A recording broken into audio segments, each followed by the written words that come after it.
नमस्कार class 10th CBSE board के सभी छात्रों को जय हिंद। तो दोस्तों आज हम आप लोगों के लिए बोर्ड एग्ज़ाम 2025 के लिए काफ़ी ज़्यादा मोस्ट इम्पॉर्टेंट वीडियो होने वाली है। मैथमेटिक्स आपका यहाँ पर सैम्पल पेपर 1।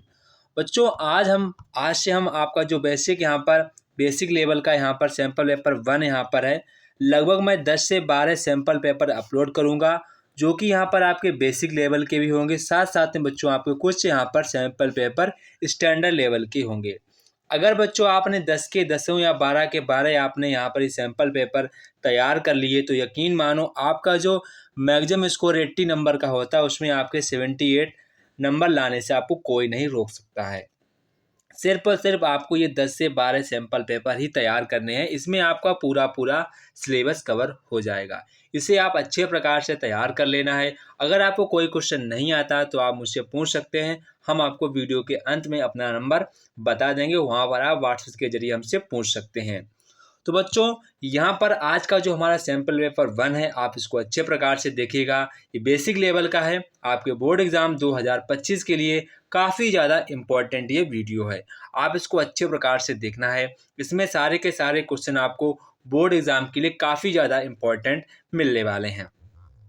बच्चों मैं आपसे एक बात कहना चाहूँगा, कई सारे यूट्यूबर्स हैं जो ऐसे सैम्पल पेपर डालते हैं, वो यहाँ पर एक छोटे से टाइम पीरियड मतलब कि छोटा सा वीडियो बनाकर डाल देते हैं, उसमें भर भर के व्यूज आ रहे हैं। वो बच्चों सिर्फ और सिर्फ ऐसे क्वेश्चन उठा लेते हैं जो यहाँ पर थोड़े से हल करने पर जल्दी से हल हो जाते हैं और आप लोग वहाँ पर फंस जाते हैं कि हाँ यही क्वेश्चन आएंगे, जल्दी सॉल्व हो रहे हैं। ऐसा कुछ नहीं है। बोर्ड एग्ज़ाम ना काफ़ी अच्छे तरीके से क्वेश्चन बनाता है ताकि यहाँ पर 80% बॉयज़ या गर्ल्स हैं दोनों सॉल्व कर लें, 20% वही बच्चे सॉल्व कर पाएँ जो काफ़ी ज़्यादा हार्ड वर्क करते हैं। तो आप सभी लोग हार्ड वर्क करिएगा, वरना आप हो सकता है पूरे मार्क्स ना ला पाएँ। सभी बच्चों का टारगेट होना चाहिए कि हमारे मैथमेटिक्स में पूरे मार्क्स आएँ। ठीक है, सभी बच्चों का ये टारगेट होना चाहिए। अगर आप वीडियो को पूरा देखेंगे तो हम यकीन करके आपको बता सकते हैं आपका जो मैथ में आपका जो कॉन्फिडेंस होगा वो सबसे ज़्यादा आप ही का हाई लेवल कॉन्फिडेंस होगा। आप सभी लोग कॉन्फिडेंस के साथ साथ हार्ड वर्क भी ज़रूर करिएगा। तो बच्चों आज हमारा ये पहला सैम्पल पेपर है, बेसिक 1 है। तो यहाँ से बच्चों सबसे पहले आप लोगों को बोर्ड एग्ज़ाम में एमसीक्यू देखने को मिलेंगे। तो एमसीक्यू आपका सबसे बड़ा टारगेट है, आपके एमसीक्यू पूरे सही होने चाहिए, तभी यहाँ पर आपके मैथमेटिक्स में ज़्यादा से ज़्यादा नंबर आएंगे। इस बात को आप ध्यान रखना है और वीडियो को पूरा ज़रूर देखें, तभी आपको इस सैम्पल पेपर का बेनिफिट मिलेगा। तो बच्चों यहाँ पर सबसे पहले आप लोगों को एचसीएफ पूछा गया, तो काफ़ी ज़्यादा ये इजी क्वेश्चन है, इससे ज़्यादा और इजी क्वेश्चन आपके एग्जाम में नहीं आ सकता है। ये सारे के सारे जो क्वेश्चन है मैंने प्रीवियस से उठाकर और अपनी बुक्स वगैरह से क्लियर करके सैम्पल पेपर बनाए हैं ताकि हमारे बच्चों को किसी प्रकार की दिक्कत ना हो। तो बच्चों यहाँ पर सबसे पहले आप लोगों से 95 और 152 का यहाँ पर आपसे एचसीएफ पूछा गया है, यानी हाईएस्ट कॉमन फैक्टर पूछा गया है। तो बच्चों यहाँ पर आपको एचसीएफ निकालना है। तो 95 के हमारे फैक्टर क्या होते हैं, तो 5 इंटू हमारे 19 होते हैं और 152 के हमारे फैक्टर क्या होते हैं बच्चों, 2 की पावर 3 इंटू में 19। तो यहाँ पर आपको एचसीएफ निकालना है। एचसीएफ यहाँ पर जो एचसीएफ आपका जो कॉमन होगा वही यहाँ पर आपका एचसीएफ आ जाएगा। तो बच्चों यहाँ पर 19 है, यहाँ पर भी 19 है। तो बच्चों यहाँ पर हमारा इसका एचसीएफ कितना हो जाएगा, 19। तो ये देखो ऐसे क्वेश्चन आ सकते हैं, ऐसा नहीं है कि इजी क्वेश्चन नहीं आते हैं, इजी क्वेश्चन आते हैं पर थोड़े से कम आते हैं। तो यहाँ पर हमारा इसका एचसीएफ कितना हो जाएगा बच्चों, 19 हमारा इसका एचसीएफ हो जाएगा। इसके बाद बच्चों यहाँ पर गिवन दैट एचसीएफ आपको 306, 954, 1314 का आपको एचसीएफ दिया गया 18। तो बच्चों यहाँ से कह रहा है आपको इसका एलसीएम फाइंड आउट करना है। ये क्वेश्चन काफ़ी ज़्यादा इंपॉर्टेंट है। अभी तक ये परीक्षा में लगभग 3 से 4 बार ये क्वेश्चन पूछा जा चुका है। तो इस क्वेश्चन को आप अच्छे प्रकार से तैयार कर लेना ताकि एग्जाम में आपको एग्जैक्ट ये नंबर बदल सकते हैं पर आपका स्ट्रक्चर यही रहने वाला है। तो आप इसको अच्छे प्रकार से देख लेना है कैसे ये सॉल्व होगा।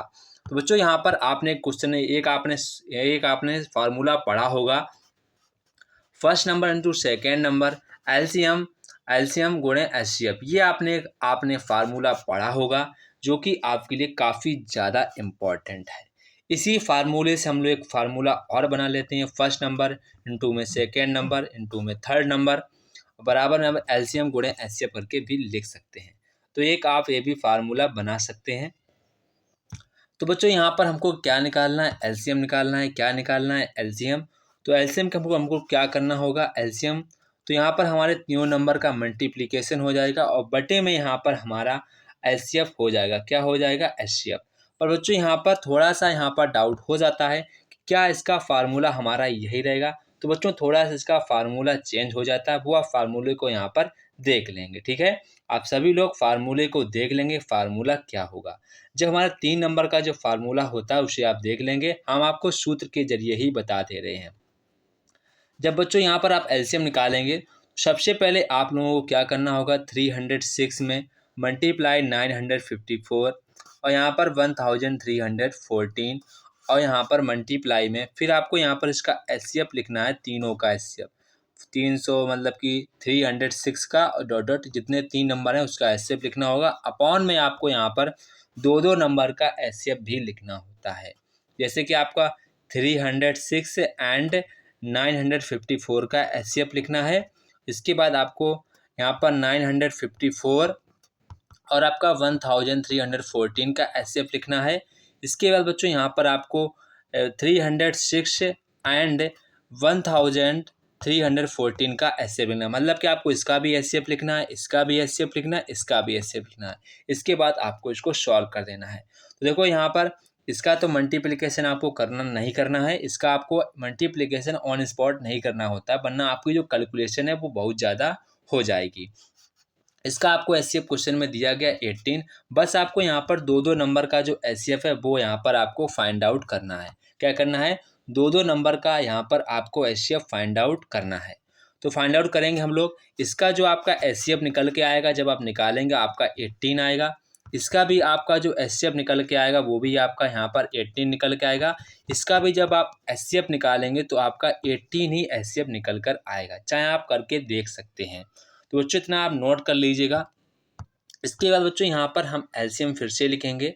तो यहाँ पर जो हमारे 3 नंबर्स थे उनका मल्टीप्लिकेशन हमको यहाँ पर लिख देना है।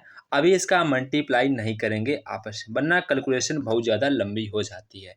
इसके बाद मैंने यहाँ लिखा था तीनों नंबर का आपको एचसीएफ लिखना है, वो मैं 18 लिख दे रहा हूँ। इसके बाद 3 में दो संख्याओं का मैंने ग्रुप लेकर यहाँ पर एचसीएफ लिया था, उसका आपको यहाँ पर मल्टीप्लाई नंबर्स लिख देने हैं। इसके बाद 18 से 18 कट जाएगा। इसके बाद आपको यहाँ पर कैलकुलेशन करनी है। तो कैलकुलेशन में आपको करनी है तो लगभग आपका ये आंसर निकल के आ जाएगा। इतना आपका ये आंसर है, निकल कर आ जाएगा 1183,914 यानी कि 11,83,914। ये आपका यहाँ पर एलसीएम इसका निकल कर आ जाएगा। तो देखो थोड़ा सा ये क्वेश्चन कैलकुलेटिव था, मगर ये आपको आना चाहिए। ये विद इन रेयर लगभग अभी तक के एग्जाम में 3 या 4 बार ही क्वेश्चन ये पूछा गया है। तो आप इसको अच्छे प्रकार से तैयार कर लेना। अगर आपको फिर भी इस क्वेश्चन में कोई डाउट आ रहा है तो आप हमें इस दिए हुए नंबर पर व्हाट्सएप करना है, आपको हम और अच्छे ढंग से क्वेश्चन को समझा दूंगा। ठीक है, इस नंबर पर आपको व्हाट्सएप करना है और वीडियो के नीचे डिस्क्रिप्शन बॉक्स में आपको टेलीग्राम और व्हाट्सएप चैनल की लिंक मिल जाएगी, जिसे आप ज्वाइन कर लीजिए ताकि आपको हर एक प्रकार की नोटिफिकेशन मिल सके। ठीक है, और चैनल पर नए हैं तो चैनल को सब्सक्राइब करना ना भूलें। तो बच्चों इसके बाद जो हमारा नेक्स्ट क्वेश्चन है, क्वेश्चन नंबर 3 है। बच्चों यहाँ पर आपको x की वैल्यू 3 दी गई है। इसके बाद बच्चों आपसे यहाँ पर k की वैल्यू पूछी गई है। तो करना कुछ नहीं, जो आपकी k की वैल्यू यहाँ पर पूछी गई है तो आपको यहाँ पर x की जगह यहाँ पर 3 लिख देना है, बाकी आपको इसको सॉल्व कर देना है। जैसे कि बच्चों यहाँ पर आपको x की जगह 3 पुटअप कर देना है, तो यहाँ पर 3 का वर्ग हो जाएगा, 3 का स्क्वायर हमारा 9 हो जाएगा और प्लस k माइनस का 1 इंटू में लिखा है x यानी कि इंटू में हम 3 लिख देंगे और प्लस के 9 इक्वल टू 0 लिख देंगे। अब आपको इस इक्वेशन को सॉल्व कर देना। ये 9 3 जा 27 हो जाएगा और प्लस में आपको 3k हो जाएगा, माइनस के यहाँ पर 3 हो जाएगा, प्लस का 9 हो जाएगा। इसके बाद आपको प्लस वाले प्लस में जोड़ देना है, माइनस कर देना, या फिर आप इनको भी सॉल्व कर सकते हैं। बराबर में 0 लिख देंगे तो यहाँ पर 27, यहाँ पर आपका बचेगा प्लस का 6 और यहाँ पर माइनस के 3k, सॉरी प्लस के 3k इक्वल टू 0। तो यहाँ पर ये आपके हो जाएंगे 33 कितने हो जाएंगे, ये आपके बन जाएंगे 33। जब आपके बच्चों ये 33 बन जाएंगे, इसके बाद इक्वल टू 0 लिख के, और 3 के जब ये उधर जाएंगे तो माइनस के बच्चों हो जाएंगे, तो माइनस से माइनस कट हो जाएगा। तो यहाँ से बच्चों आपकी जो के की वैल्यू है वो माइनस में 11 आ जाएगी। कितनी आ जाएगी, माइनस के 11 आपकी वैल्यू निकल कर आ जाएगी। इसके बाद बच्चों यहाँ पर आपका क्वेश्चन नंबर 4 कह रहा है, एक आपका ट्रायंगल है जिसकी आपको यहाँ पर एंगल दिए गए, एक एक्स डिग्री दिया गया, एक वाई डिग्री दिया गया, एक आपका यहाँ पर 40 डिग्री दिया गया है। तो ये आपके यहाँ पर एंगल दिए गए हैं ट्रायंगल, और साथ में बोल रहा है कि इन जो एंगल का डिफरेंस है बच्चों वो आपको यहाँ पर 30 डिग्री दिया गया है। ये आपको साफ साफ क्वेश्चन में दिया गया है। देखो कह रहा है the difference between two angles x degree minus की y degree is equal to 30 degree. ये आपको क्वेश्चन के लास्ट में दिया गया है, शुरुआत में दिया गया है। आपको एक ट्रायंगल के आपको 3 एंगल्स दिए गए हैं, वो आपको यहाँ पर मैंने मेंशन कर दिए हैं। तो यहाँ पर पूछ रहा है दोनों एंगल की वैल्यू कितनी होगी। तो बच्चों आपको पता है द सम ऑफ ट्रायंगल के जो एंगल का सम कितना होता है, सभी को पता है सर, हमें भी पता है कितना होता है बच्चों, 180 होता है। तो इसको हम एक्स प्लस वाई डिग्री का जो आपका वैल्यू है वो आपकी 140 निकल के आ जाएगी। यहाँ से आपको बच्चों डिफरेंस भी आपको यहाँ पर 30 दिया गया है। इसे बच्चों आप लोग क्वेश्चन फर्स्ट मान लेंगे, इसे क्वेश्चन सेकंड मान लेंगे। अब ये क्वेश्चन तो काफ़ी इजी है, सब बच्चे इसको सॉल्व भी कर लेंगे। यहाँ पर देखो एक्स प्लस वाई की वैल्यू दी गई है और एक्स माइनस वाई की वैल्यू दी गई है। तो आप लोग इसको सॉल्व करना तो काफ़ी ढंग से आता होगा, अगर नहीं आता तो अपनी तैयारी और ज़्यादा बेहतर ढंग से करिएगा बच्चों। ये काफ़ी ज़्यादा इजी क्वेश्चन है, सभी बच्चों को आता होगा। तो बच्चों यहाँ पर जब इसको सॉल्व करेंगे तो आपकी एक्स की जो वैल्यू निकल के आ जाएगी बच्चों, आपकी 85 डिग्री निकल के आएगी। जो आपके बच्चों वाई डिग्री की जो वैल्यू है वो आपके यहाँ पर 55 डिग्री निकल कर आ जाएगी। तो ये आपका आंसर हो जाएगा एग्जैक्ट। तो यहाँ पर बच्चों हमारा जो करेक्ट आंसर हो जाएगा वो बच्चों यहाँ पर हमारा ऑप्शन नंबर बी वाला करेक्ट आंसर हो जाएगा। इसके बाद बच्चों यहाँ पर हमारा क्वेश्चन नंबर 5 है। तो क्वेश्चन नंबर 5 यहाँ पर कह रहा है एक्स स्क्वायर माइनस के 6s प्लस 6 इक्वल टू 0। तो बच्चों यहाँ पर आपको ना ये बताना है इसके जो रूट होंगे हमारे वो रियल होंगे या इक्वल होंगे या नो रियल होंगे, कैसे होंगे वो आपको बताना है, कि डिस्टिंक्ट होंगे कैसे होंगे वो आपको बताना है। वो बच्चों यहाँ पर हमारी जो रूट हमारे कैसे होंगे वो डी पर डिपेंड करते हैं, यानी कि डिस्क्रिप्टेंट पर आपको डिपेंड करते हैं कि हमारे जो रूट होंगे वो कैसे होंगे। तो यहाँ पर बच्चों अगर हमारी डी की वैल्यू है वो बच्चों यहाँ पर अगर हमारी 0 से बड़ी आई तो जो हमारे रूट होंगे ना वो हमारे रियल एंड डिस्टिंक्ट होंगे। कैसे होंगे, अगर 0 से बड़ी आई तो हमारे जो रूट होंगे वो रियल एंड डिस्टिंक्ट होंगे। तो हम पहले चेक करके यही देख लेते हैं, ठीक है।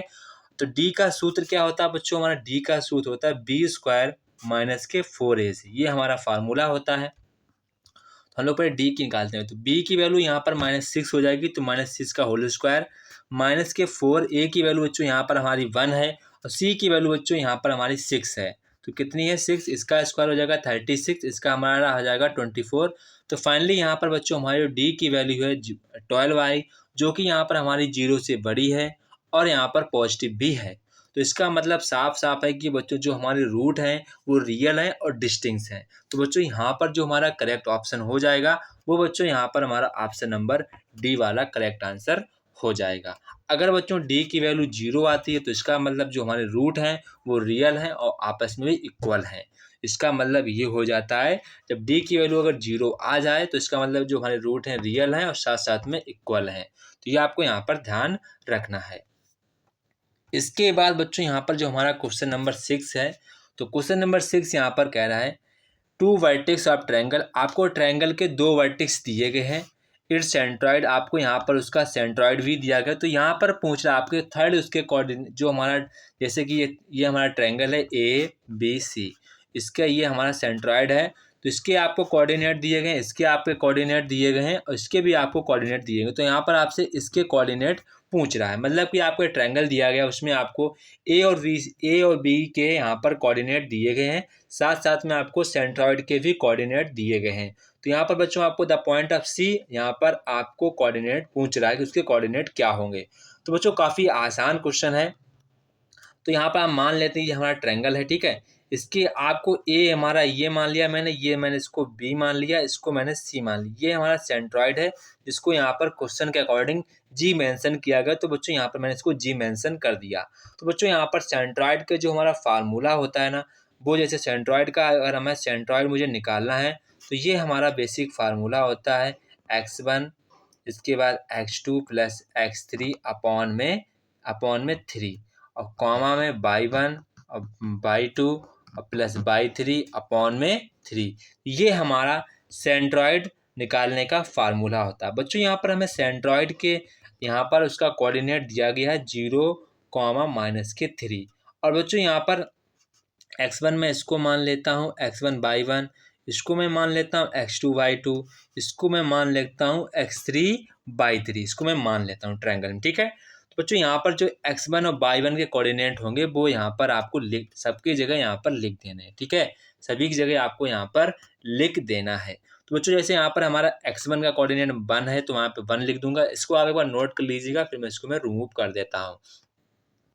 तो बच्चों यहाँ पर मैंने इसके कोऑर्डिनेट लिख लिए 0, -3, ठीक है। इसके बाद मैं इक्वल का साइन लगा दूंगा। x1 हमारा कितना बच्चों यहाँ पर मैंने माना था -1, और यहाँ पर बच्चों हमारा x2 कितना है 5 है, और इसके बाद जो x3 वो मुझे निकालना जो कि c में था, तो मैं उसको x3 एज ए रेट मैंसन कर देता हूँ। इसके बाद मैं कॉमा लगा देता हूँ। इसके बाद मैं लिखूंगा y1। तो बच्चों यहाँ y1 की वैल्यू हमारी 4 है और y2 की वैल्यू हमारी बच्चों यहाँ पर 2 है, और मुझे बच्चों यहाँ पर c के कोऑर्डिनेट में y3 निकालना है अपॉन में 3। अब बच्चों यहाँ पर मैं सेपरेटली इनको अलग अलग तरीके से इक्वल कर सकता हूँ। x वाला जो कोऑर्डिनेट है वो x वाले के इक्वल होगा, और y वाला जो कोऑर्डिनेट है वो y वाले के इक्वल होगा, क्योंकि यहाँ पर ये हमारे सेंट्रॉइड का फार्मूला है, तो आपस में इक्वल होगा 100%। तो बच्चों यहाँ पर इसको मैं सॉल्व करूँगा, -1 + 5 और प्लस का x3 अपॉन में मैं 3 लिख दूंगा, इक्वल टू मैं 0 लिख दूंगा। अब बच्चों यहाँ पर मैं इसको सॉल्व करूँगा ना, तो यहाँ पर ये 0 हो जाएगा। जब 0 मल्टीप्लाई करें 0 हो जाएगा, तो यहाँ से बच्चों हमारी x3 की वैल्यू निकल के आ जाएगी -4। कितनी निकल के आ जाएगी? -4 हमारी x की वैल्यू निकल के आ जाएगी।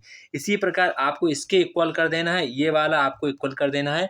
तो यहाँ पर 4 और 2 कितना हो जाता है 6, और प्लस में x3 अपॉन में 3 लिख देना। इक्वल में बच्चों आपको यहाँ पर -3 लिख देना है। जब आप इसको सॉल्व करेंगे ना, तो बच्चों यहाँ पर हमारी जो y3 की वैल्यू है वो निकल के हमारी आ जाएगी -15। कितनी आ जाएगी? -15। तो बच्चों यहाँ पर हमारे c के जो कोऑर्डिनेट हैं वो हमारे निकल के आ जाएंगे -4 और -15। ये आपके कोऑर्डिनेट निकल कर आ जाएंगे। तो बच्चों यहाँ पर हमारा जो करेक्ट आंसर हो जाएगा वो हमारा यहाँ पर c वाला करेक्ट आंसर हो जाएगा। इसके बाद बच्चों यहाँ पर हमारा क्वेश्चन नंबर 7 है। तो क्वेश्चन नंबर 7 यहाँ पर काफ़ी आसान क्वेश्चन है, आपको ये देखना है एक बार। बच्चों यहाँ पर कह रहा है कि एक ट्रायंगल आपको दिया गया ABC और DEF, आपको दो ट्रायंगल दिए जिसमें आपको एंगल A और E आपस में इक्वल है, जिसकी वैल्यू आपको 40 दी गई है। साथ साथ में बच्चों यहाँ पर कह रहा है AB अपॉन ED का जो रेशियो है AC अपॉन EF के रेशियो के इक्वल है। तो यहाँ पर आपको एंगल F भी दिया गया है, एंगल B आपको यहाँ पर निकालना है। बच्चों करना क्या है, आपको ABC ट्रायंगल बना लेना है ABC। अब आपको एंगल बना लेना है DEF। ये आपको ध्यान रखना है, क्योंकि यहाँ अगर रेशियो इक्वल है तो जो हमारे ट्रायंगल हैं वो आपस में सिमिलर ट्रायंगल होंगे। कैसे होंगे? सिमिलर। ए हमारा अगर 40 है तो ई हमारा 40 इसमें ऐसा कहा गया है, क्योंकि देखो यहाँ पर अगर इनके रेशियो इक्वल है तो इसका मतलब जो ट्रायंगल हैं दोनों वो हमारे सिमिलर ट्रायंगल हैं। बच्चों यहाँ पर एफ की वैल्यू आपको दी गई है 65 दी गई है। अब ये यहाँ पर इसका जो रेशियो वो इक्वल है, तो इसका मतलब ये ट्रायंगल हमारे सिमिलर हैं, यानी कि इसके ईच जो हमारे सभी एंगल का एक दूसरे का जो मान है आपस में इक्वल होगा। अगर एंगल जो हमारा एंगल बी होगा वही हमारा एंगल डी होगा, जो एंगल हमारा ई होगा वही एंगल हमारा ई होगा, जो एंगल हमारा डी वाला होगा सी वाला होगा वही एंगल हमारा एफ वाला। क्यों होगा? क्योंकि यहाँ पर हमारे जो ट्रायंगल हैं आपस में सिमिलर ट्रायंगल हैं। बच्चों यहाँ पर आपसे बी की वैल्यू पूछ रहा है, बी की वैल्यू कितनी होगी। तो बच्चों यहाँ पर बी हमारे किसके इक्वल होगा? यहाँ पर डी के इक्वल होगा। किसके इक्वल होगा? डी वाले एंगल के इक्वल होगा। बच्चों यहाँ पर आपको 3 एंगल दिए गए, ठीक है। तो यहाँ पर आपको 2 एंगल पता है, ये एंगल आपको निकालना है। तो ये एंगल आपको निकालना है, तो ये एंगल हमारा कितना निकल के आ जाएगा? 75। कितना निकल के आ जाएगा? 75 आपका एंगल ये निकल कर आ जाएगा। जो आपका 75 एंगल होगा वही आपका बी वाला भी आपका 75 एंगल हो जाएगा। क्यों होगा? क्योंकि यहाँ पर बी और डी आपस में सिमिलर एंगल है, तो एज रेट यहाँ पर हमारा इसका 75 ही आंसर होगा। तो यहाँ पर बच्चों हमारा करेक्ट आंसर कितना हो जाएगा? 75 यहाँ पर बच्चों हमारा करेक्ट आंसर हो जाएगा। इसके बाद बच्चों यहाँ पर क्वेश्चन नंबर 8 आता है। तो क्वेश्चन नंबर 8 बच्चों यहाँ पर कह रहा है एट द ज्वाइनिंग फिगर, आपको फिगर दिया गया है, इसमें आपको सभी की बच्चों यहाँ पर वैल्यू भी दी गई है। साथ साथ में एक आपसे बात कही गई है, तो यहाँ पर देख लीजिएगा। इस कही नहीं के पर आपको यहाँ पर अनुमान लगाना कि जो ये हमारी लाइन है इस लाइन के पैरेलल है। तो बच्चों यहाँ पर जब एक आपने थ्योरम पढ़ी होगी, थेल्स थ्योरम। कौन सी? थेल्स थ्योरम आप लोगों ने पढ़ी होगी, जो कि काफ़ी ज़्यादा इम्पोर्टेंट भी है, आपको अच्छे प्रकार से आने भी चाहिए। तो बच्चों यहाँ पर थेल्स थ्योरम हमें क्या कहती है? थेल्स थ्योरम हमेशा कहती है ए क्यू की जो A Q upon Q C का जो रेशियो है वो हमारा A P upon P B के इक्वल होगा। कब होगा? तब हमारी जो लाइन है जो हमारी लाइन है क्यू पी और यहाँ पर क्यू बी सी के अगर पैरेलल होगी, तो यहाँ पर जो हमारे रेशियो हैं वो आपस में इक्वल होंगे। जैसे कि हमारा ए क्यू अपॉन क्यू सी और यहाँ पर यानी कि ए पी अपॉन में पी बी। तो बच्चों यहाँ पर आपको सभी की वैल्यू दी गई है, आपको ए पी की वैल्यू भी दी गई है, आपको यहाँ पर पी बी की वैल्यू भी दी गई है, यहाँ पर आपको ए क्यू की वैल्यू दी गई है, यहाँ पर आपको क्यू सी की वैल्यू दी गई है, यहाँ पर बच्चों आपको पी क्यू की वैल्यू भी दी गई है। तो यहाँ से आप लोगों बच्चों आपसे ना बी सी की वैल्यू पूछी गई। किसकी वैल्यू पूछी गई है? बी सी की यहाँ पर वैल्यू पूछी गई है। तो जो आपको यहाँ पर बी सी की वैल्यू निकालनी, जो कि काफ़ी आसान है, मैं आपको भी बता रहा हूँ, ठीक है। तो ये आपको आपने पता होगा, ये हमारी थेल्स की थ्योरम थी, ठीक है। तो ये हमारी बच्चों थेल्स की थ्योरम होती है। तो बच्चों यहाँ पर इसका मुझे वैल्यू निकालना है, तो इसका जो हमारा ए क्यू अपॉन जो ए सी है, ए क्यू अपॉन क्यू सी की हमारी वैल्यू कितनी निकल कर आ जाएगी? जो इसकी निकल के आएगी वही इसकी निकल आएगी। क्यों? दोनों आपस में इक्वल हैं। जब आप इसको सॉल्व करेंगे, जो आपको इसको यानी कि ए क्यू की वैल्यू हमारी 3 है, डी क्यू सी की वैल्यू हमारी 6 है, तो यहाँ पर फाइनली हमारी इसकी जो वैल्यू है 1/2 आएगी। कितनी आएगी? 1/2 आएगी, ठीक है। अब देखो, अगर ये ट्रायंगल हमारे आपस में, अगर यहाँ पर मतलब कि थेल्स थ्योरम मुझे लगानी है सब में, तो देखो ये ट्रायंगल ना आपस में सिमिलर हो जाएंगे। जितना ये ट्रायंगल ऊपर वाला और ये पूरा वाला ट्रायंगल आपस में सिमिलर हो जाएगा, क्योंकि इनका जो रेशियो है वो आपस में इक्वल है ना, ठीक है। तो अब करेंगे क्या हम लोग? ए क्यू अपॉन में ए सी, ठीक है। छोटा वाला ट्रायंगल और बड़ा वाला पूरा ट्रायंगल, ठीक है। तो ए क्यू अपॉन ए सी कर लेंगे, और साथ हम लोग यहाँ पर क्यू पी, अब मैंने ये ट्रायंगल की ये वाली साइड ले ली, अपॉन में बी सी, ठीक है। ये आपको यहाँ पर ऐसे लिख देना है। अब देखो बच्चों, यहाँ पर ए और ए क्यू की वैल्यू कितनी है? यहाँ पर ए क्यू की वैल्यू यहाँ पर आपको देख लेनी है। ए क्यू की वैल्यू है यहाँ पर बच्चों 3। कितनी है? 3। तो आपको यहाँ पर 3 ऐसे लिख देना है। क्या लिख देना? 3 ऐसे आपको लिख देना है। ए सी, तो ए सी आपकी ये पूरी है, यानी कि आपको ए सी प्लस क्यू सी आपको जोड़कर लिखना है, ठीक है। जोड़कर लिखना है, तो कितना आ जाएगा? 9। तो ए क्यू हमारी कितनी है? 3, और क्यू सी कितनी है? 6। तो 6 3 9, तो 9 आपकी पूरी ए सी हो जाएगी। और बच्चों यहाँ से आपकी जो क्यू पी है, क्यू पी की वैल्यू आपको दी गई है। क्यू पी की वैल्यू दी गई 4.5 दी। कितनी दी गई है? 4.5। और बी सी की वैल्यू यहाँ पर आपसे पूछी गई है। अब आपको इसको सॉल्व कर देना है, आपकी बी सी की वैल्यू निकल के आ जाएगी। तो बी सी की वैल्यू हमारी निकल कितनी आ जाएगी? यहाँ पर 13.5 सेंटीमीटर आपकी बी सी की वैल्यू निकल कर आ जाएगी। तो यहाँ पर हमारा करेक्ट आंसर हो जाएगा 13.5, हमारा करेक्ट आंसर हो जाएगा। इसके बाद बच्चों यहाँ पर क्वेश्चन नंबर 9 है। तो क्वेश्चन नंबर 9 कह रहा है कि find the distance between 2 parallel tangent radius 0.3। तो यहाँ पर कह रहा है कि आपको यहाँ पर एक सर्कल डायग्राम में दिखाया गया है। तो यहाँ पर क्या है? डिस्टेंस बिटवीन पैरेलल 2 टेंजेंट का आपको डिस्टेंस बतानी है, कितनी है। जो हमारी पैरेलल लाइन्स है उनके बीच की डिस्टेंस कितनी है, ये आपको बतानी है। तो देखो यहाँ पर ये हमारी पैरेलल लाइन्स है, ये हमारा सर्कल है बीच में, तो जितना इसके बीच को आपको यहाँ पर डिस्टेंस बतानी है, कितनी डिस्टेंस। तो बच्चों यहाँ पर ये इसका सेंटर होगा, तो ये इसकी रेडियस हो जाएगी। रेडियस हमारी कितनी है? 3।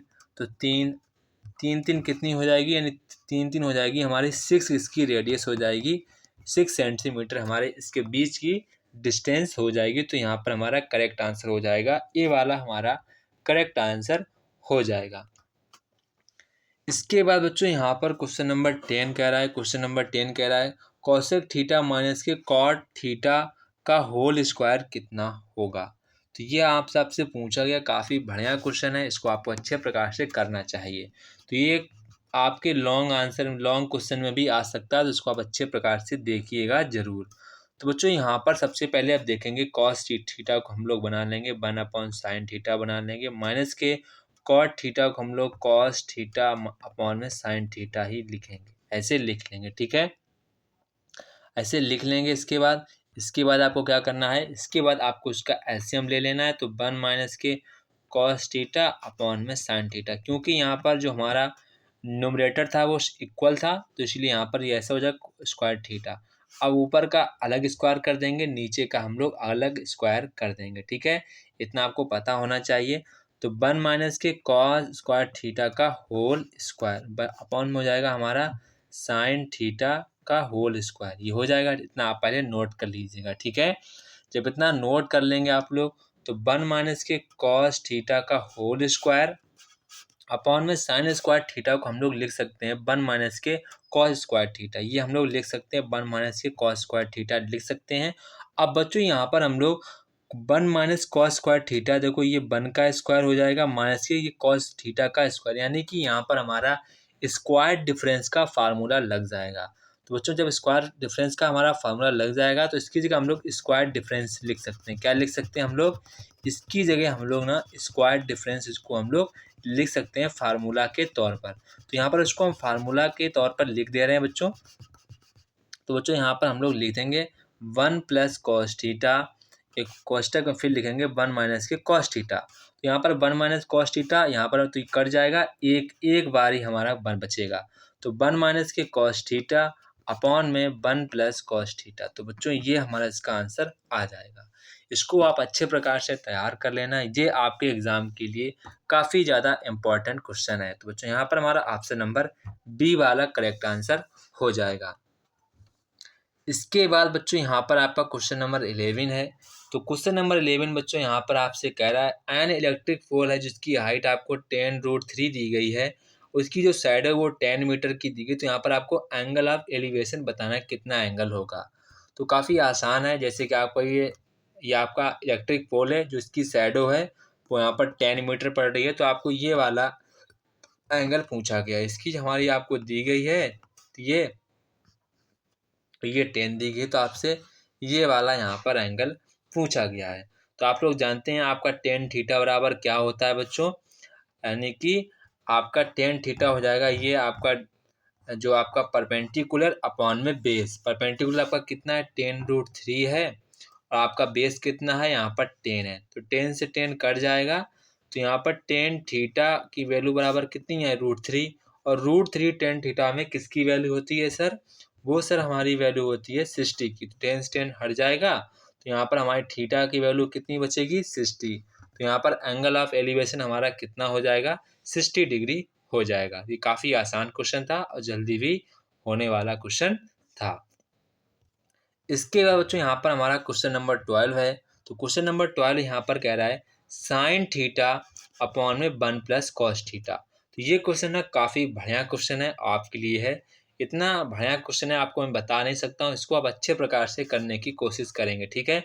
तो बच्चों जब आपको ये क्वेश्चन आएगा तो आपको हर का आपको यहाँ पर रेशनलाइजेशन कर देना है। तो 1 माइनस के कॉस थीटा आपको नीचे मल्टीप्लाई कर देना है, ऊपर भी आपको 1 माइनस के कॉस थीटा का मल्टीप्लाई कर देना है। अब आप देखेंगे नीचे आपका स्क्वायर डिफरेंस का फार्मूला बन जाएगा, ऊपर आपको कुछ भी टच नहीं करना होता है। अब आप इसको एज इट ऐसे ही नोट कर लेंगे।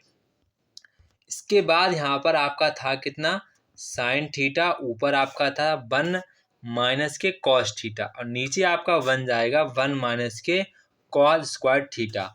1 माइनस कॉस स्क्वायर थीटा की जगह हम बच्चे क्या लिख सकते हैं sine square theta. Sine square theta एक साइन से साइन कट जाएगा, तो हमारा नीचे बचेगा साइन थीटा।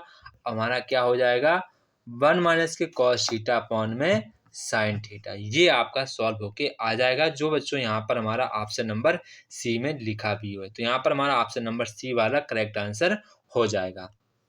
इसके बाद बच्चों यहाँ पर हमारा क्वेश्चन नंबर 13 है। बच्चों यहाँ पर क्वेश्चन नंबर 13 यहाँ पर आपसे एंगल पूछा गया है। इफ़ द एंगल डिग्री यहाँ पर सेक्टर में आपको रेडियस दी गई, तो आपको यहाँ पर एरिया ऑफ सेक्टर बताना है। क्या बताना है? Area of sector. यहाँ पर कह रहा है जो आपको एरिया ऑफ सेक्टर बताना है, जैसे कि आपका ये कोई है, इसमें आपको ये एंगल दिया गया थीटा है, ये बोल रहा है ये आर है, ये आपको सारा कुछ ऐसे दिया गया है। ठीक है, आपको पूरा पूरा यहाँ पर मेंशन भी किया गया है। तो यहाँ पर पूछा क्या गया है आपसे, यहाँ पर सेक्टर का जो एरिया पूछा गया, आपको जो सेक्टर है इसका आपसे एरिया पूछा गया। सब फार्मूला तो सभी को पता है, पाई आर स्क्वायर थीटा अपॉन में 360 कितना होता है? 360। क्या होता है इसका formula? Pi r square theta upon में 360 डिग्री। ये आपका यहाँ पर फार्मूला आता है, इसको आप अच्छे प्रकार से ध्यान रखना है। इसके बच्चों यहाँ पर हमारा क्वेश्चन नंबर 14 आता है। तो क्वेश्चन नंबर 14 यहाँ पर कह रहा है कि क्वेश्चन नंबर 14 आपसे कह रहा है कि एक कॉर्ड आपको दी गई है, सब्सटेंस में दी गई, जिसका एंगल 60 डिग्री है, आपको बताया गया है एट सेंटर से।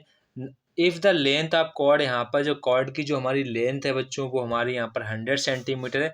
Find the area of major segment. तो यहाँ पर बच्चों आपको मेजर सेगमेंट का आपका जो एरिया होगा वो आपको फाइंड आउट करके बताना है। तो ये क्वेश्चन काफ़ी ज़्यादा लेंथी हो जाता है, तो अब इसको अच्छे प्रकार से समझना है आपको, मैं प्रॉपर तरीके से इसको समझाने की कोशिश करूँगा। तो बच्चों यहाँ पर आप उस क्वेश्चन को इस तरीके से यहाँ पर समझ सकते हैं। तो यहाँ पर जैसा क्वेश्चन में कहा गया था, मैंने वैसे इसको फिगर बना दिया है, आप फिगर के जरिए यहाँ पर देख सकते हैं। तो यहाँ पर आपको फिगर भी दिया गया है। तो यहाँ पर ये जैसा कि फिगर में कहा गया था, मैंने वैसा ही फिगर यहाँ पर बना दिया। यहाँ पर एक देखो आपको कॉर्ड दी गई जिसकी लेंथ यहाँ पर 100 सेंटीमीटर, यहाँ पर आपको कॉर्ड शो भी हो रही है। तो यहाँ पर आपसे मेजर जो आपका ऊपर वाला, इसका यहाँ पर एरिया पूछा गया है कि इसका एरिया कितना होगा। ठीक है, ये आपसे पूछा गया है कि इसका एरिया कितना होगा। तो बच्चों यहाँ पर मुझे एरिया निकालना है। तो एरिया निकालने में सबसे पहले मुझे क्या करना है, यहाँ पर मुझे एंगल ओ ए बी की यहाँ पर मुझे ये हमारा जो हमारा एंगल ओ ए बी है वो उसकी मुझे वैल्यू निकालनी पड़ेगी। क्या निकालनी पड़ेगी? वैल्यू। देखो यहाँ पर देखो 60 हमारा ये पूरा एंगल था, इसके बाद angle O A B, angle O B A. तो यहाँ पर मैंने तीनों ये एंगल लिख लिए हैं, जिसका सम 180 के इक्वल होगा, वो मैंने यहाँ पर लिख दिया है। ठीक है, वो यहाँ पर मैंने लिख दिया है। अब देखो ये हमारा एक सर्कल है, ये हमारा अगर ये एक ये हमारी कोई कॉर्ड है, तो ये हमारा ये भी रेडियस है, ये भी रेडियस, तो ये जो हमारी दोनों साइड हैं इक्वल होंगी, तो ये हमारे एंगल भी इक्वल होंगे, तभी यहाँ पर दोनों एंगल ये हमारे इक्वल हो जाएंगे। तभी यहाँ पर मैंने एंगल ओ ए बी की जगह मैंने ओ बी ए की जगह मैंने यही वाला एंगल लिख दिया है। तभी यहाँ पर टू कोण एंगल ओ ए बी बन गया ना। आप सोचें कैसे बन गया। तो यहाँ पर एंगल ओ ए बी की हमारी वैल्यू कितनी आ जाएगी? 60 आ जाएगी। अगर ये 60 है तो ये भी 60 होगा। ठीक है, तो यहाँ पर ट्रायंगल जो हमारा हो जाएगा, ट्रायंगल ओ ए बी हमारा कैसा ट्रायंगल हो जाएगा? इक्विलेटरल ट्रायंगल हो जाएगा। आपको पता है क्यों हो जाएगा? क्योंकि अगर हमारा ये कोई सर्कल है, ये हमारी कोई यहाँ पर कॉर्ड है, ये सेंटर है, तो यहाँ से अगर इसको मैच करेंगे तो ये आपस में इक्वल होंगे क्योंकि रेडियस है। अब अगर ये आपस में इक्वल है साइड, तो इसके एंगल भी इक्वल होंगे। इसी कारण यहाँ पर हमारा इक्विलेटरल ट्रायंगल बन जाएगा। ठीक है, तो बच्चों यहाँ पर मुझे अब आर की वैल्यू निकालनी है। क्या निकालनी है? आर की वैल्यू यहाँ पर मुझे निकालनी है कि आर की वैल्यू कितनी होगी। तो यार बच्चों आर की वैल्यू मुझे निकालनी है, तो यहाँ पर मुझे आर की वैल्यू निकालनी है। तो यहाँ पर जब इक्विलेटरल ट्रायंगल हो गया, तो देखो क्यों इक्विलेटरल ट्रायंगल हो गया, ये 60 था ही पहले से और ये भी 60 आ गए हैं। तो अगर ये हमारा 100 सेंटीमीटर है, तो ये सारे के सारे 100 होंगे क्योंकि हमारा इक्विलेटरल ट्रायंगल है। ठीक है, समझ गए इतनी बात? क्योंकि ये पहले 60 था, ये 60 मैंने निकाले हैं, तो ये 60 आपस में तीनों एंगल इक्वल हो गए, तो तीनों साइड भी हमारी इक्वल हो जाएंगी। तो यहाँ पर जो हमारी आर की वैल्यू है वो यहाँ पर हमारी 100 सेंटीमीटर निकल कर आ जाएगी। अब बच्चों यहाँ पर मुझे करना क्या है? बच्चों यहाँ पर मुझे करना क्या है? यहाँ पर बच्चों मुझे एरिया मेजर सेगमेंट का निकालना है। मेजर सेगमेंट का निकालना है, तो एरिया मेजर सेगमेंट हम लोग क्या निकालेंगे? ओ ए बी, ये पूरा पूरा मुझे निकालना है। ठीक है, एरिया में तो यहाँ पर देखो मैंने किया क्या है, यहाँ पर देखो मुझे करना क्या है, ये एंगल अगर 60 डिग्री है, मुझे पता है ये एंगल 60 डिग्री है, तो ये वाला एंगल हमारा कितना होगा? 300 होगा। सूत्र मुझे पता है, पाई आर स्क्वायर थीटा अपॉन में 360 होता है, ये आपको फार्मूला पता है। तो थीटा की जगह हम लोग कितना लिख देंगे सर? 300 लिख देंगे, बस आपको सॉल्व हो जाएगा। तो बच्चों यहाँ पर आपकी पाई की वैल्यू मुझे नहीं रखनी है, कैलकुलेशन ज़्यादा बड़ी हो जाएगी। और आर की वैल्यू हमारी 100 है, तो 100 का स्क्वायर कर देंगे। यहाँ पर हमें इसकी वैल्यू पता है, थीटा की वैल्यू पता है 300 है, और यहाँ पर अपॉन में 360 कर देना है, 360 आपको कर देना है। अब आपको बेसिकली इसको सॉल्व कर देना है, आपका यहाँ पर आंसर आ जाएगा। यहाँ पर आपसे पूछा गया था एरिया ऑफ मेजर पोर्शन पूछा गया था। इसके बाद बच्चों आपने जब इतने का एरिया निकाल लिया है, इसके बाद यहाँ पर आपको इस ट्रायंगल का भी एरिया इसमें ऐड करना पड़ेगा, क्योंकि यहाँ पर कॉर्ड के ऊपर वाला एरिया पूछा गया था। जब इतना एरिया निकाल लेंगे इसके बाद प्लस कर देंगे, आपको फिर एरिया ऑफ इक्विलेटर का फार्मूला लगाना है। वो सूत्र क्या होता है, √3/4 साइड का स्क्वायर। ये हमारा एरिया ऑफ इक्विलेटर होता है। यहाँ पर आपको साइड पहले से पता है, आपकी साइड कितनी थी, वो आपको यहाँ पर साइड दी गई है, आपकी 100 साइड थी। कितनी थी, 100। इसका एरिया निकालना है, इसका एरिया निकालना है, फिर आपको ऐड कर देना है, तो आपको यहाँ पर ये वाला आंसर आ जाएगा जो यहाँ पर नीचे शो हो रहा है। ये बच्चों आपका आंसर आ जाएगा। मैंने बच्चों पूरी यहाँ पर कोशिश की है कि आपको यहाँ पर पूरा समझ में आ जाए। अब इसको अच्छे प्रकार से यहाँ पर समझना है, और अगर फिर भी आपका कोई डाउट बचता है तो मैं नंबर बता चुका हूँ, उससे फिर से आप पूछ सकते हैं। तो बच्चों यहाँ पर हमारा 14 का आंसर हो जाएगा ऑप्शन नंबर सी वाला, यहाँ पर हमारा करेक्ट आंसर हो जाएगा ऑप्शन नंबर सी वाला। इसके बच्चों यहाँ पर हमारा क्वेश्चन नंबर 50 आता है कि Raju bought a fish from a shop. Raju दुकान से अपने एक्वेरियम के लिए फिश खरीदता है। The shopkeeper takes out fish from tank containing 15 male and 18 female fish देता है। What probability that fish taken out a male? इसकी प्रोबेबिलिटी क्या होगी जो हमारी फिश है वो मेल हो, ये आपसे पूछा गया है। तो यहाँ पर आपको पता है आपको मेल फिश कितनी दी गई है, 15 दी गई है, और आपको फीमेल फिश कितनी दी गई, 18 दी गई है। तो आपकी पूरी फिश कितनी हो जाएंगी, टोटल फिश आपकी हो जाएंगी 33 हो जाएंगी। और आपसे पूछा गया इसकी प्रोबेबिलिटी क्या होगी कि जो हमारी फिश है वो मेल हो। तो प्रोबेबिलिटी मुझे निकालनी है फिश के मेल होने की। तो टोटल हमारे पास कितनी फिश है, 33 है मेल होने की। तो मेल हमारे पास कितनी है सर, मेल हमारे पास 15 है। इसको आपको कट कर देना 5 टाइम 3 बार, तो आपकी इसकी प्रोबेबिलिटी आ जाएगी 5/11। आपकी प्रोबेबिलिटी यहाँ पर आ जाएगी। इस प्रकार से आपको यहाँ पर करना है। इसके बच्चों यहाँ पर क्वेश्चन नंबर 16 है। तो क्वेश्चन नंबर 16 कह रहा है इफ़ इस यहाँ पर 35 रिमूव कर दिया गया, डाटा से रिमूव कर दिया गया है, देन द मीडियम इंक्रीज। तो मीडियम आपका कितना इंक्रीज हो जाएगा वो यहाँ पर पूछ रहा है। अगर बच्चों यहाँ पर जो कह रहा है कि इफ़ 35 जो है यहाँ पर डाटा से रिमूव कर दिया गया है, तो यहाँ पर मीडियम आपका कितना, जो आपका मीडियन है वो आपका कितना इंक्रीज हो जाएगा, वो यहाँ पर आपसे पूछ रहा है। तो पहली बार हम लोग इसको यहाँ पर 35 को रिमूव नहीं करेंगे, ऐसे ही मीडियन निकाल लेंगे। फिर अगली बार हम 35 को नहीं लिखेंगे, तब मीडियन निकालेंगे, फिर दोनों का डिफरेंस कर लेंगे, हमारा आंसर आ जाएगा। सभी को पता है ना, तो कर लेंगे हम लोग। देखो अब पहली बार मैं इसको ऐसे ही यहाँ पर निकाल रहा हूँ मीडियन, जब यहाँ पर 35 हो। अगर 35 बाद में नहीं मैं रखूँगा तब मैं निकाल लूँगा, जब मैं 35 इसको एक बार मैं शामिल कर लूँगा तब निकाल लेता हूँ, ठीक है। तो पहली बार यहाँ पर 35 देखो सम्मिलित है, यानी कि इसमें है। तो अब हम इसकी मीडियन निकालते हैं। इसमें 8 टर्म्स हैं पूरे, 1 2 3 4 5 6 7 8 टर्म है। तो यानी कि मुझे इसकी मीडियन निकालनी है। क्या निकालनी है, मीडियन। तो यहाँ पर मुझे मीडियन निकालनी, 2 टर्म्स इधर छोड़ दिए और 2 टर्म्स इधर छोड़ दिए, तो यहाँ पर 3 टर्म्स ये जाएंगे, 3 टर्म्स ये जाएंगे। तो यहाँ पर मुझे इन दो बीच का है 36 और 37 का ही मुझे ऐसे मीडियन निकाल देना है। तो यहाँ पर आपको मीडियन निकालने के लिए सभी का सम करने की आवश्यकता नहीं होती है। जैसे अगर एन की वैल्यू जो हमारी यहाँ पर इवन नंबर आती है, तो आपको करना क्या है, एन की वैल्यू अगर हमारी इवन नंबर आती है तो आपको यहाँ पर जितने टर्म आप शुरुआत से छोड़ देंगे उतने टर्म आप यहाँ पर लास्ट से छोड़ दें। जो बीच में यहाँ पर बच जाते हैं आपको उन्हीं का यहाँ पर आपको मीडियन निकाल देना है नंबर का। तो यहाँ पर हमारे पास नंबर बचते हैं 36 और 37। तो इसका आपको सम करेंगे तो आपका यहाँ पर 73 आ जाएगा। आप हाफ कर देंगे, तो यहाँ पर जब हाफ करेंगे तो आपका यहाँ पर मीडियन आ जाएगा 36.5, इतना आ जाएगा। अब आपको करना क्या है, अब आपको 35 रिमूव कर देना है, मतलब कि आपको 35 हटा देना है। 35 हम हटा देते हैं डाटा से। डाटा से मैंने हटा दिया, तो ये आपके 37, 38, 39, 40। अब आपके पास जो नंबर ऑफ टर्म्स हो जाएंगे वो 7 हो जाएंगे। तो 3 आप इधर से छोड़ दीजिए, 3 आप इधर से छोड़, तो आपको मीडियन कितना आ जाएगा? 37 है। कितना आ जाएगा? 37 आपका मीडियन हो जाएगा। पहले आपका कितना था? 36.5 था। अब आपका मीडियन कितना है? 37 है।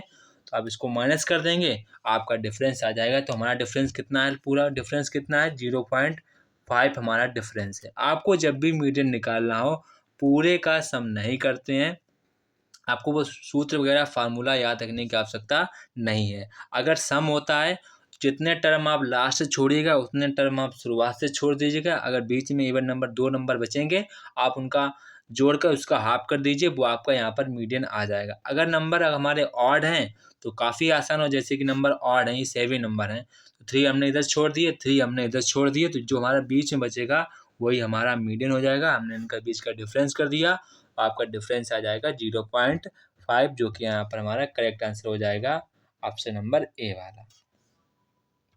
इसके बच्चों यहाँ पर क्वेश्चन नंबर 7 है, तो क्वेश्चन नंबर 7 यहाँ पर कह रहा है कि क्वेश्चन नंबर 17, यहाँ पर आप समझ लीजिए, यहाँ पर आपको ये डायग्राम के जरिए समझ लीजिए। इस प्रकार का यहाँ पर आपको डायग्राम बनाने को कह रहा है।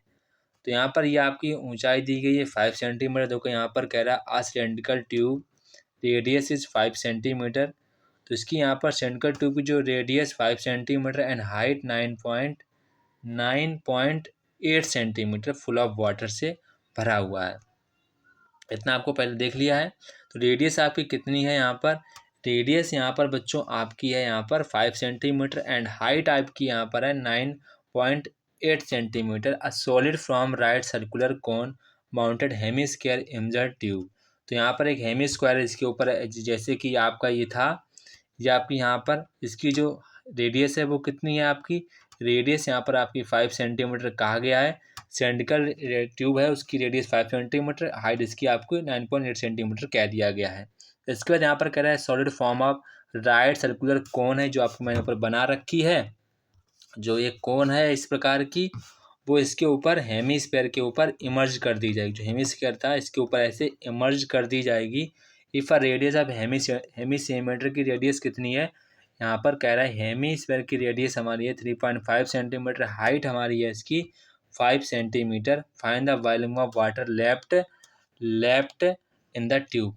तो यहाँ पर इसको रेडियस आपको यहाँ पर निकालना है कि कितना पानी, the volume of water left in tube, पानी में ट्यूब में कितना पानी फाइंड आउट बचेगा। तो ये आपको यहाँ पर फाइंड आउट करना है। तो आपको मैं इसका सलूशन दिखा रहा हूँ। काफ़ी बढ़िया सलूशन है, काफ़ी इंपॉर्टेंट क्वेश्चन है, इसको आपको स्टार मार्क क्वेश्चन कर लेना है।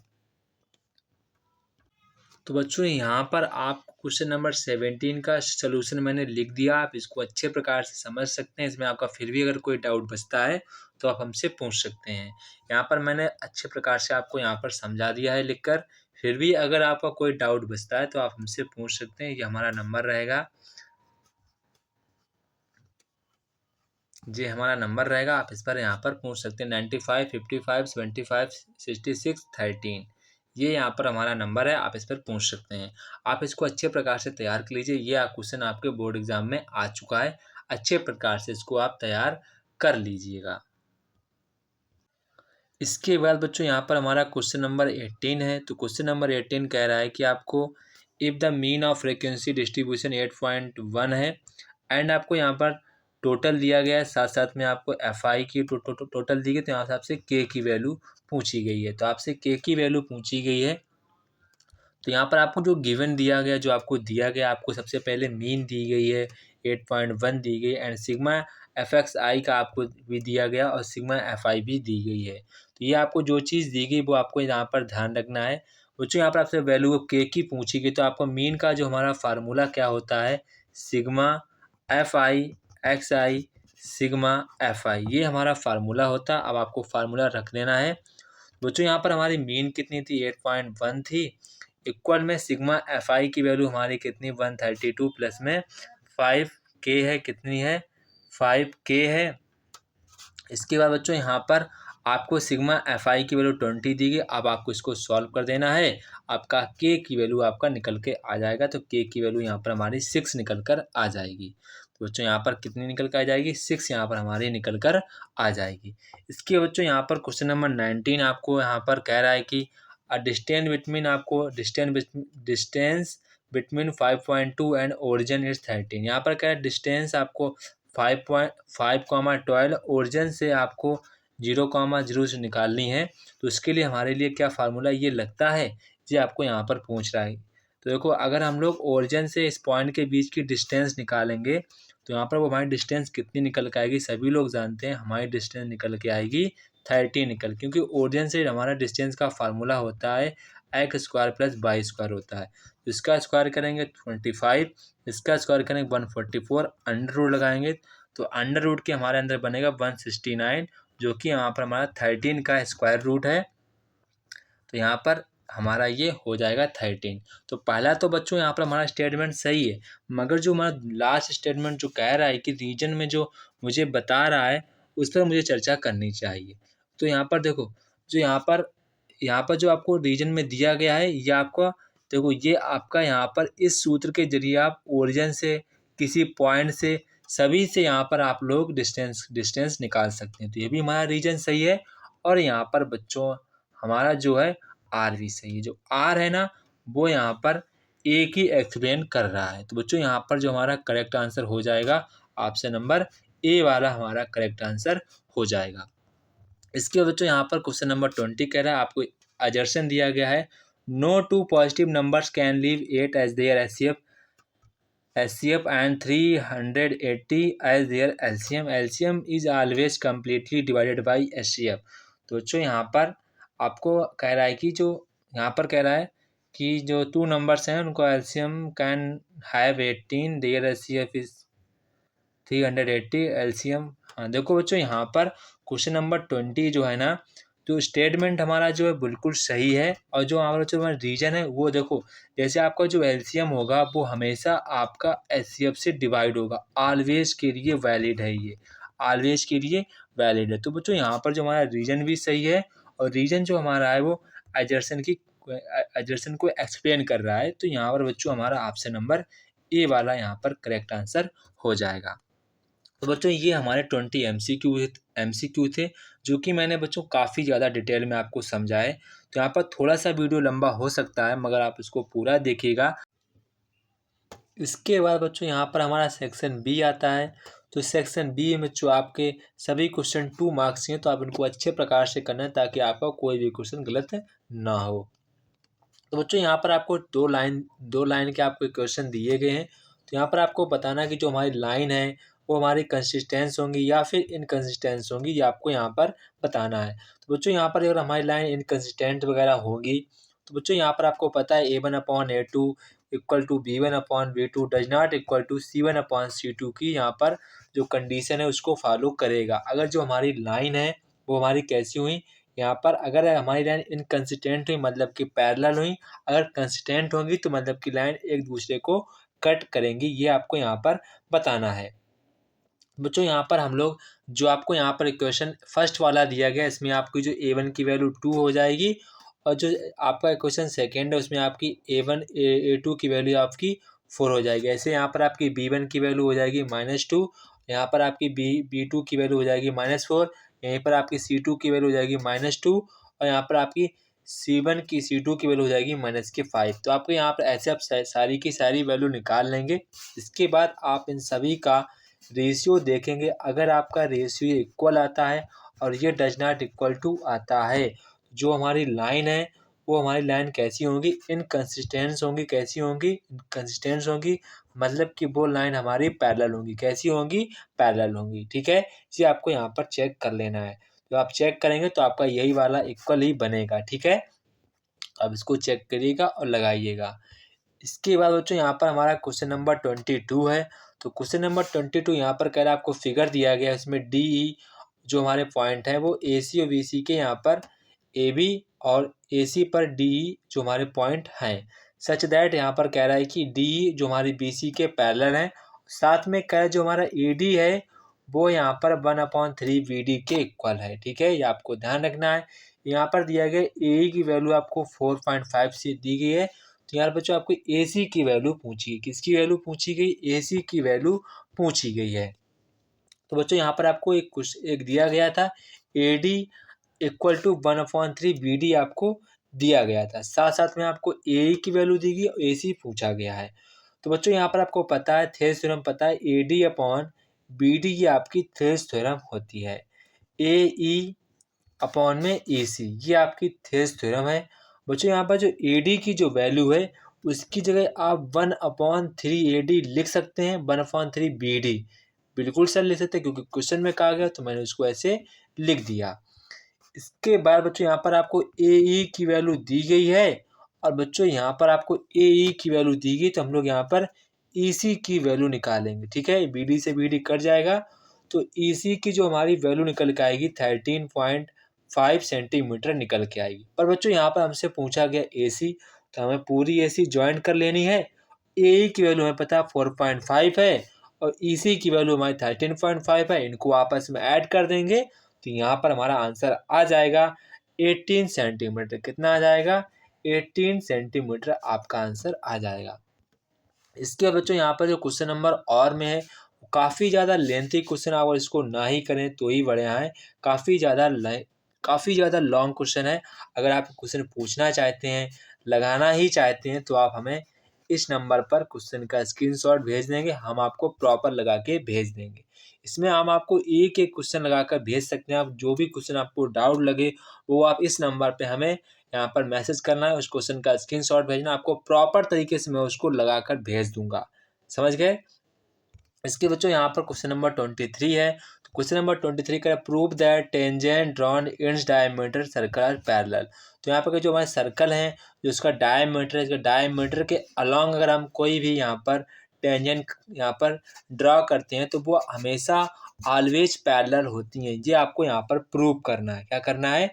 प्रूव करना है कि जो हमारी टेंजेंट होती हैं वो आपस में यहाँ पर पैरेलल होती हैं, वो आपको यहाँ पर प्रूव करना है। ठीक है, तो ये काफ़ी इंपॉर्टेंट क्वेश्चन, आप इसको अच्छे प्रकार से तैयार कर लेना है। ठीक है, ऐसे बच्चों यहाँ पर क्वेश्चन नंबर 24 कह रहा है।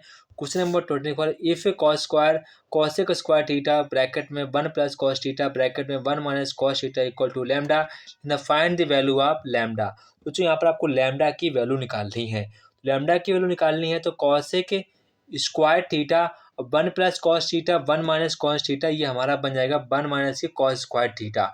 क्योंकि बच्चों यहाँ पर ये स्क्वायर डिफरेंस के रूप में लिखा था तो मैंने उसको यहाँ पर फार्मूला इसमें लिख दिया। कॉसेक स्क्वायर थीटा क्या हो जाएगा? 1 माइनस के बच्चों यहाँ पर हम कर देंगे साइन स्क्वायर थीटा, और 1 माइनस से कॉस स्क्वायर थीटा हम लोग लिख सकते हैं साइन स्क्वायर थीटा। तो साइन स्क्वायर थीटा से साइन स्क्वायर थीटा कट जाएगा। तो बच्चों यहाँ पर जो हमारी लैम्डा की वैल्यू है वो हमारी 1 लैम्डा की वैल्यू निकल कर आ जाएगी। तो लैम्डा की वैल्यू बच्चों हमारी कितनी आई? 1 यहाँ पर हमारी लैम्डा की वैल्यू आ जाएगी। इसके बाद बच्चों यहाँ पर हमारा क्वेश्चन नंबर यहाँ पर कह रहा है कि 2 वार्म शिप्स यहाँ पर आपको दी गई हैं। 2 warships under water rock lighthouse spread colour type over sector angle 80 degree to are distance 16.5 kilometre, find the area sea cover sea warm. तो यहाँ पर जैसे कि एक लाइट है, ऊपर टावर लगी, वो 80 डिग्री ऐसे करती है कवर, तो इसका आपको यहाँ पर एरिया पूछना है। ये पूछा गया कितना एरिया कवर्ड करती है, वो यहाँ पर आपसे पूछा गया है। तो यहाँ पर आपको काफ़ी इंपॉर्टेंट क्वेश्चन है, इसको आप अच्छे प्रकार से यहाँ पर लगाना है। तो बच्चों यहाँ पर देखो आपको एंगल भी दिया गया है, ये आपको एंगल दिया गया है, ये आपको यहाँ पर लेंथ भी दी गई। देखो तो आर की वैल्यू कितनी दी गई आपको? आर की वैल्यू 16.5 किलोमीटर दी गई, एंगल आपको 80 दिया गया है। बस आपको यहाँ पर इस सेक्टर का एरिया निकालना है।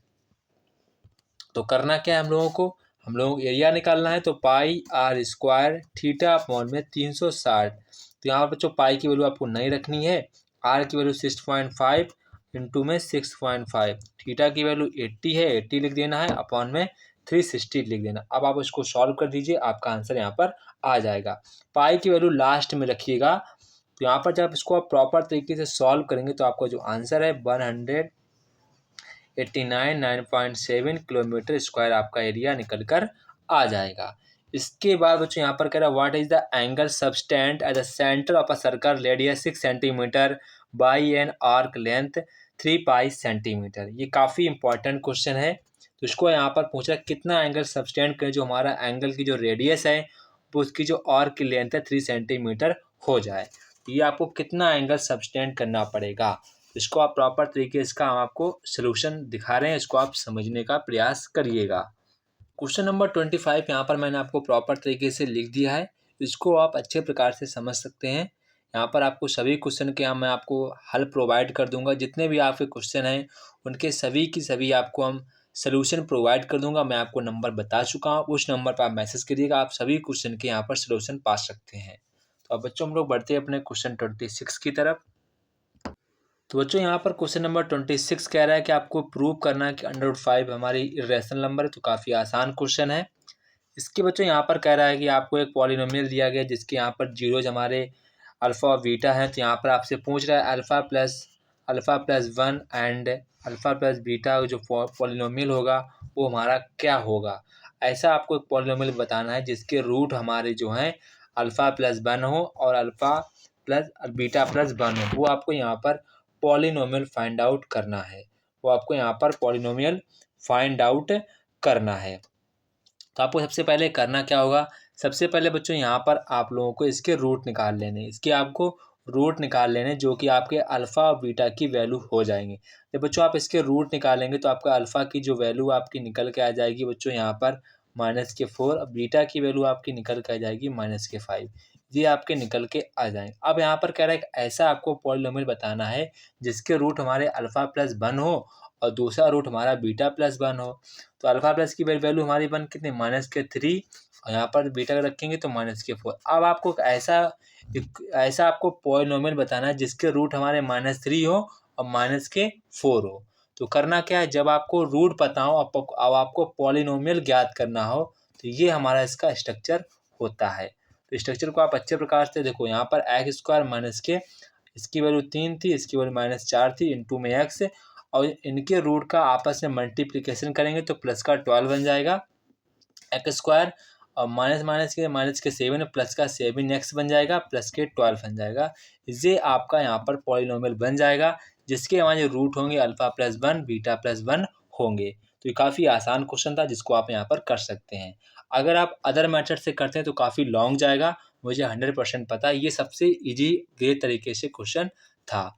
इसके बाद बच्चों यहाँ पर आपसे क्वेश्चन कह रहा है कि आपको यहाँ पर इसको सॉल्व करना है, बाय सब्स्टिट्यूशन मेथड से आपको इसको सॉल्व करना है।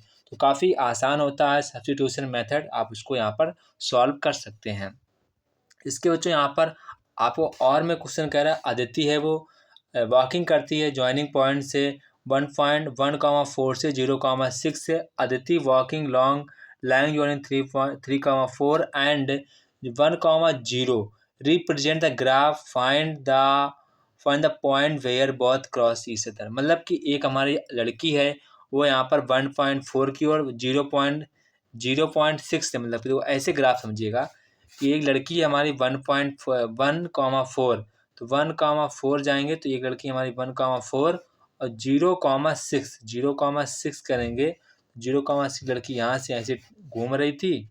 इसके बाद यहाँ पर कह रहा है दूसरी बार ऐसे चल रही थी, तो वो कहाँ पर क्रॉस करेगी वो आपको पॉइंट बताना है। क्या बताना है, वो आपको यहाँ पर पॉइंट निकाल कर बताना है। वो आपको पॉइंट बताना है वो कौन सा आपका पॉइंट होगा। तो जो करना कुछ नहीं, आपको इसको मैं दिखा दे रहा हूँ आपको कैसे इसको सॉल्व करना। आपको यहाँ पर इसको, अगर आपके पास यहाँ पर आपके पास अगर मैप हो जिसमें बार ऐसे बने होते हैं, अगर वो है तो काफ़ी आसान तरीके से सॉल्व हो जाएगा, वरना आप लाइन का इक्वेशन बना के इसको ही सॉल्व कर सकते हैं। तो आप उसको देख लीजिएगा, ग्राफ बनाकर कैसे सॉल्व कर सकते हैं वो आपको मैं दिखा दे रहा हूँ। बच्चों यहाँ पर आपको ग्राफ के माध्यम से आपको एक क्वेश्चन में ग्राफ दिया जाएगा, तभी आप इसको सॉल्व कर पाएंगे। ठीक है, तो आपका यहाँ पर इसका आंसर हो जाएगा 2,2 पर एक दूसरे पर ही क्रॉस करेंगे, यहाँ पर ये मेंशन है। तो आपको ग्राफ लेना है, आपको उसी के जरिए यहाँ पर इसको सॉल्व करना पड़ेगा। तो आपको ग्राफ आपके पेपर में आपको दिया जाएगा अगर इस प्रकार का क्वेश्चन आया तो। ठीक है, आप इसको अच्छे प्रकार से समझ लीजिएगा, ये आपके पेपर में जब आएगा तो आपको ग्राफ जरूर दिया जाएगा। इसके बाद बच्चों यहाँ पर क्वेश्चन नंबर 29 है। क्वेश्चन नंबर 29 काफ़ी ज़्यादा इंपॉर्टेंट क्वेश्चन है, आप इसको स्टार मार्क कर लीजिएगा। इसमें आपको कलर जो हमारे 2 सर्कल हैं वो ए और बी पे इंटरसेक्ट करते हैं। हमारा जो छोटा वाला जो यहाँ पर हमारा सर्कल है उसका सेंटर वो है जो lies on a circumference of the larger triangle. जो यहाँ पर कह रहा है जो छोटे वाले इस सर्कल का जो हमारा सेंटर है वो बड़े वाले सर्कल के सर्कमफ्रेंस पर यहाँ पर स्थित है। देखो यहाँ पर सर्कल में स्थित है यानी उस पर है, तो यहाँ पर एंगल दिया गया एंगल ए पी, तो यहाँ पर आपको angle A C B find out करना है।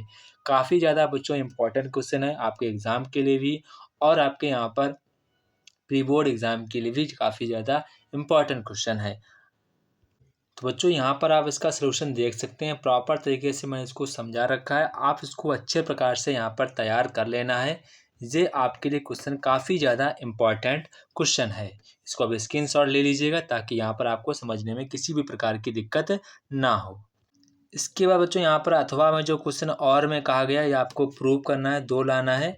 इसको मैं आप काफ़ी ज़्यादा लॉन्ग क्वेश्चन है। इसके बाद क्वेश्चन नंबर 31। इसके बाद आप सेक्शन डी से आपके जितने भी क्वेश्चन होंगे वो यहाँ पर आपको खुद से सॉल्व करने हैं। अगर आपको कोई भी क्वेश्चन सॉल्व नहीं कर पाते हैं तो आप हमें आपको नंबर बता चुका हूँ, उस नंबर पर आप हमें पूछ सकते हैं। तो बच्चों यहाँ पर क्वेश्चन नंबर फिर से देख लेते हैं। आप सभी क्वेश्चनों को अच्छे प्रकार से देख लीजिएगा। क्वेश्चन नंबर 30 आप करवा दिया है। उसका और वाला अगर आप नहीं कर पाते हैं तो अब मैंने आपको नंबर बता चुका हूँ। फिर से मैं आपको एक बार नंबर बता दे रहा हूँ। आपको कोई भी क्वेश्चन नहीं आ रहा हो तो आप इस नंबर पर हमें पूछ सकते हैं। अगर बच्चों आप ये PDF बाई करना चाहते हैं, PDF खरीदना चाहते हैं तो ओनली आपको 10 रुपये में PDF मिल जाएगी। ओनली 10 रुपये में PDF मिल जाएगी। सिर्फ आपको पे करना पड़ेगा। आपको सभी क्वेश्चन का जो हमारा सॉल्यूशन है वो आपको साथ में प्रोवाइड रहेगा और साथ साथ आपके क्वेश्चन भी लिखे रहेंगे। ओनली आपको 10 रुपये में ये PDF मिल जाएगी। आपको इस नंबर पे मैसेज करना है, आपको मैं PDF भेज दूंगा ओनली 10 रुपीज़ में, ठीक है। तो आप इन सभी क्वेश्चनों को अच्छे प्रकार से पढ़ लीजिए। कुछ क्वेश्चन यहाँ पर आपके मैंने बोर्ड एग्जाम से भी उठाए हैं, तो आप इनको अच्छे प्रकार से तैयार कर लेना है। आपको कोई भी क्वेश्चन आपको मैं गारंटी लेता हूँ, अगर आप इन सभी क्वेश्चनों को अच्छे प्रकार से तैयार कर लेते हैं तो यकीन मानो आपका एग्ज़ाम में कोई भी क्वेश्चन नहीं छूटेगा। इसकी यहाँ पर मैं 100% की गारंटी लेता हूँ। अगर आप ये PDF यहाँ पर बच्चों खरीदना चाहते हैं तो ओनली बच्चों आपको 10 रुपये में सबसे लोएस्ट प्राइस में आपको PDF मिल जाएगी। आप मुझे दिए हुए नंबर पर मुझे मैसेज करना है, वहाँ पर मैं आपको PDF सेंड कर दूंगा। आपको 10 रुपये पे करना पड़ेगा, आपको PDF आपके व्हाट्सएप नंबर पर भेज दी जाएगी। तो जय हिंद बच्चों, फिर मिलते हैं अपने नेक्स्ट सैम्पल पेपर में। इंग्लिश या मैथ कुछ भी होगा, अगर आपको जो चाहिए वो आप मुझे कमेंट बॉक्स में कमेंट करके बता सकते हैं। तो जय Hind. Class 10th CBSE board के सभी छात्रों को जय हिंद। अगर आप हमारे चैनल पर नए हैं तो चैनल को यहाँ पर सब्सक्राइब एंड लाइक शेयर करना ना भूलें।